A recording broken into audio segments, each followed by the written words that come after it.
Hello, my name is Miranda Justice. I use she, her pronouns, and for my capstone presentation, I'm going to be discussing obstetric violence and its effect on marginalized groups. Throughout my presentation, I'm going to discuss my introduction, my positionality statement, my literature review and key terms, my three claims, and my conclusion. Obstetric violence is violence that occurs in an obstetric care setting. This violence is often worse for people in marginalized groups.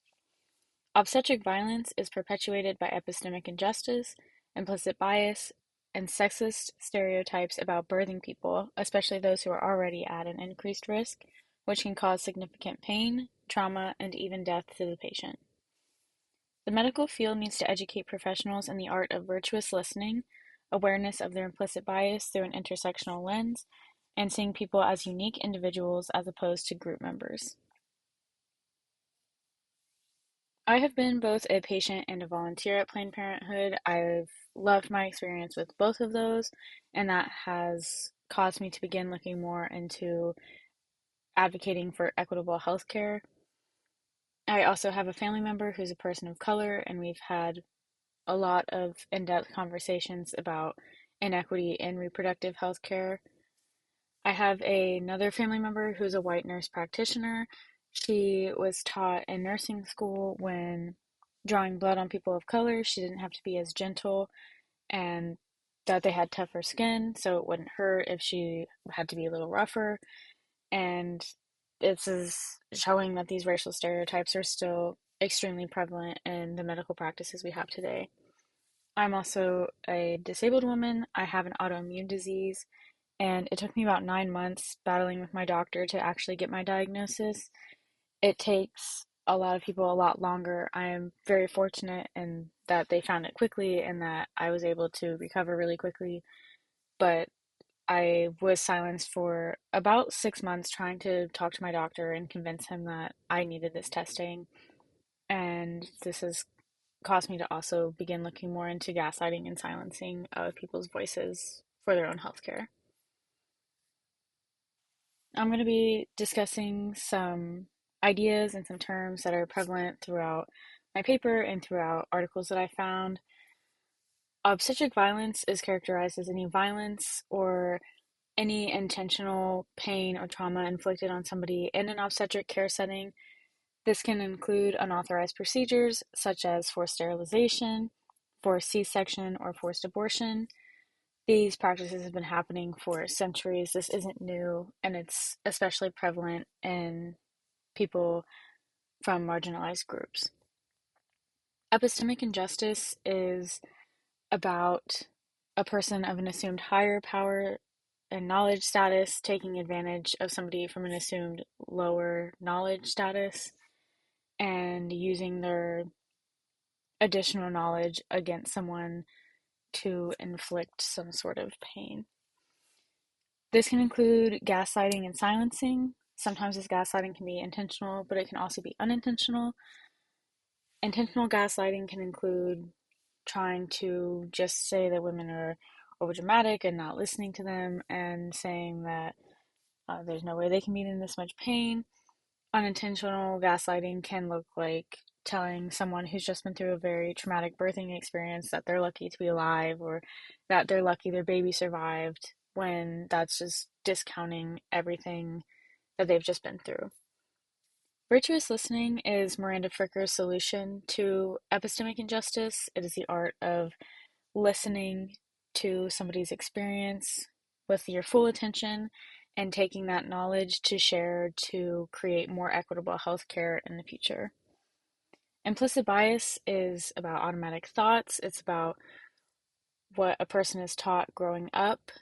Implicit bias can be unlearned, but it is those automatic subconscious thoughts that you have against other groups of people. For my first claim, I discuss obstetric violence being characterized by epistemic injustice. Gaslighting is a major part of epistemic injustice, and people of these higher power statuses using their knowledge to tell someone else that they're wrong or there's no way they could be feeling what they're feeling because the textbook says differently. epistemic injustice is all about the hierarchy of knowledge and using that knowledge against someone to seem like you're right or to say that, of course, you have to be correct because you have all this knowledge, you have all this education, and you should know better than someone who doesn't have as much education on you as you on a topic. Serena Williams is a good case of this happening in real life. She experienced a pulmonary embolism and was forced to deliver her first daughter via C-section. When she woke up, she told her nurse she felt like she was going to have another pulmonary embolism. She asked for a CT scan and blood thinners, and her nurse told her, "You're just under a lot of medication right now. You need to let it wear off." And Serena kept pushing for this care and ended up having another pulmonary embolism and almost losing her life. When she woke up, she was told that she's lucky to be alive, that she's lucky that her baby made it, and was gaslit before her second pulmonary embolism as well as after, even though she had just been through something extremely traumatic. An opposing argument to this could be that medical professionals possess an extensive amount of education and experience. They go to school for years. They have, especially older doctors, will have years of experience under their belt, and they've seen everything. And by that, they should be able to tell someone what they're feeling, and a doctor should know what they're feeling. But you really have no way of knowing what a person is feeling and knowing that you're right without assuring that you're doing the right tests, the right treatments, and assuring that you're doing everything to care for each individual person based off what they need. My second claim discusses obstetric violence being perpetuated by implicit bias in medicalized settings. Medical research has been done about 75% on white men. The other 25% has mostly been done on men of some racial background, as well as white women. Research lacks any form of LGBT research or women of color. A lot of marginalized groups are still left out of the research that we are still using in the medical textbooks and the medical classes that are provided today. Implicit bias also affects Black and Indigenous people of color significantly more in these settings. They're more likely to experience obstetric violence as a result of their identity. Simone Landrum is a good case of this also in real life. She was pregnant and was experiencing symptoms of preeclampsia, and as a Black woman, she's already significantly more likely to develop eclampsia or preeclampsia. When she went to the doctor, she was told that she just needed to calm down, she needed to take Tylenol, that she just needed to relax, she needed to lie down, and told her she was being overdramatic. She was sent home, even though her blood pressure was high and she was showing every sign of preeclampsia, and she did end up losing her daughter as a result of this. An opposing argument could be made to this, stating that medical professionals are unbiased or they're coming in to the medical field to care for everyone, not any one group of people. And it would be really easy to just assume that everybody is unbiased, and even if somebody is going in with the intention of providing unbiased healthcare, it doesn't always work out that way, especially when implicit bias is at play. Knowing that this bias is something that occurs as a result of your upbringing and is on a more subconscious level, there's no way to assure that you're 100% unbiased all of the time. For my third claim, I discuss how obstetric violence relies on historically sexist stereotypes. For decades and centuries, women have always been called hysterical or overdramatic. This has still been permeating our healthcare system. Women are still considered to be hysterical or overdramatic, whether they're experiencing minor pain or severe pain. There's no way, according to doctors, that they could ever actually be feeling that much pain.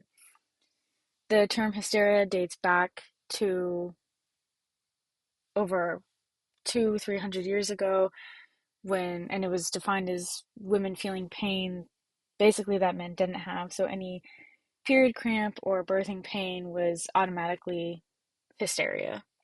It also has grassroots in patriarchy and the idea of a male centered world. Obstetric violence is mostly based around women and people with a uterus. And because of that, and because we have lived for such a long time in a world that is centered around men, female healthcare and any kind of obstetric care has been sort of put on a back burner to deal with at a later time because healthcare that surrounds men needs to be placed at the forefront. Sarah Cohen Shabbat shared a quote stating that this is a violence that is directed at women because they are women. It's nothing that has to do with necessarily the quality of care or the medical professionals themselves trying to do this. This is just violence that is occurring to women because women are the center of this care. An opposing argument to this one could be made that education has grown out of these stereotypes, that we have been fighting for equality and we've come a long way from where we were, but that doesn't change that these are still very prevalent and occurring on a daily basis. Obstetric violence is a prevalent and dangerous problem, especially for people in more marginalized communities. The roles of epistemic injustice, implicit bias, and sexist stereotypes increase the risk of people from marginalized groups experiencing obstetric violence, which also increases the risk for pain, trauma, injury, and even death. By increasing awareness of these problems and encouraging changes in the medical field, we can make obstetric care settings more welcoming and assure that each patient is getting the care unique to their intersectional identity. Thank you.